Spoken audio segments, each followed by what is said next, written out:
Tastling from Satara. कैसे भाई हम जाली खोल के ने अरे जाली खोल के बाजू रे याद रखो है दम तो खोलो जाली और दिखाओ दम क्योंकि वाड़वा में जो बचेगा वो आपके सांगली में टिकेगा भाई कारण इथं सगळ्यांना माहिती आहे वाळवत जो वाजणार तोच गाजणार आणि इथं पॉवर प्लस आहे और मैं खुद डीजे तस्लीम फ्रॉम सातारा ओरिजिनल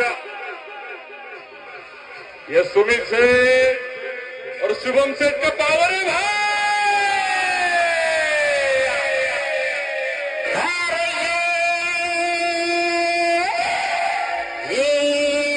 म्हणूनच वाट पाहतो इथं एवढं लक्ष ठेवा